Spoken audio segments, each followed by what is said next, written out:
Hey everyone, and welcome to this rapid fire explainer. Today, we're unpacking the absolute core concepts of the CFA Equity Valuation module. We're going to be synthesizing the essential applications and processes to really give you a clear, concise overview of how to approach the market. So, grab your notes and let's get right into it. Now, you might be wondering, is the market price actually the true value of a stock? Because think about it, if it is, active investing is literally a complete waste of time. And that brings us to the famous Grossman-Stiglitz paradox. It basically says, look, if prices perfectly reflected all value, no rational investor would ever spend their time or money analyzing them, right? The very fact that it takes real, hard effort to uncover information is exactly why prices diverge from true value. And honestly, that's exactly why active valuation is absolutely necessary. Okay, let's dive into this. Section 1, Core Definitions of Value. This is the absolute baseline of our entire valuation framework. First up, we've got intrinsic value. You can think of this as the quote-unquote real value of an asset. Basically, what is it worth assuming you had a hypothetically complete understanding of every single one of its investment characteristics? Now, obviously, that's fundamentally unobservable in the real world. But estimating it? Well, that's your main job as an analyst. Because finding that hidden truth is exactly how you identify mispricing and ultimately generate alpha. Now, as you can see here, there's often a pretty stark contrast between intrinsic value, that true underlying worth we just talked about, and the market price that you're currently observing on an exchange. The very existence of this gap is an admission that, hey, the market simply gets it wrong sometimes.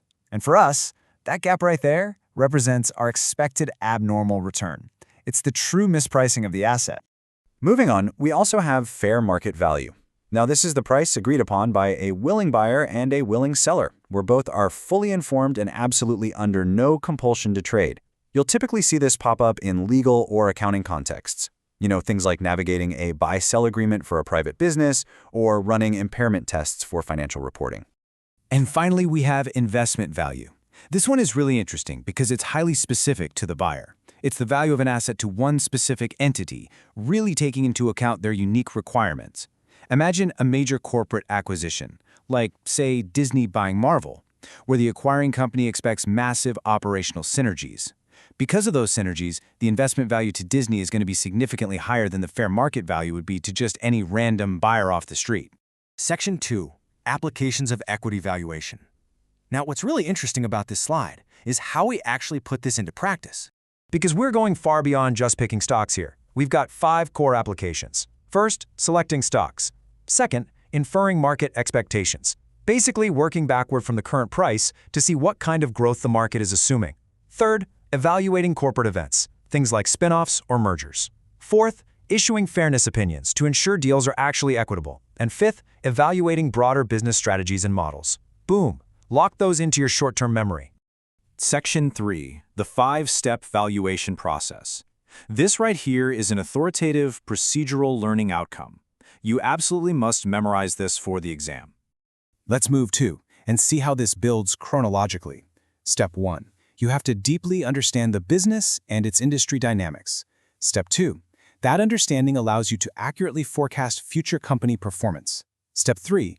Based on those specific projections, you select the most appropriate valuation model. Step 4. You convert those forecasts into a hard, quantitative valuation figure. And finally, Step 5. You apply those conclusions to make a crystal clear investment recommendation. It's a perfect, logical flow. Section 4. The analyst's responsibilities. We're pivoting now to a huge exam topic, really framing this around the ethical and professional duties you have when communicating these complex valuations. So the crucial point is right here. Members and candidates must distinguish between fact and opinion in the presentation of investment analysis and recommendations. As a professional, your report needs to be completely objective and fundamentally clear. Yes, you are presenting subjective forecasts. That's the nature of the job. But the reader must always know exactly what is a hard historical fact versus what is your own analytical opinion. No blurring the lines. Which brings us to the ultimate question. Will your expectations beat the market?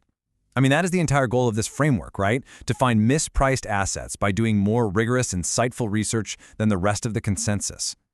If intrinsic value is a giant puzzle, well, how sharp are your tools to solve it? Keep sharpening those tools, go crush your CFA studies, and thanks so much for joining me on this explainer.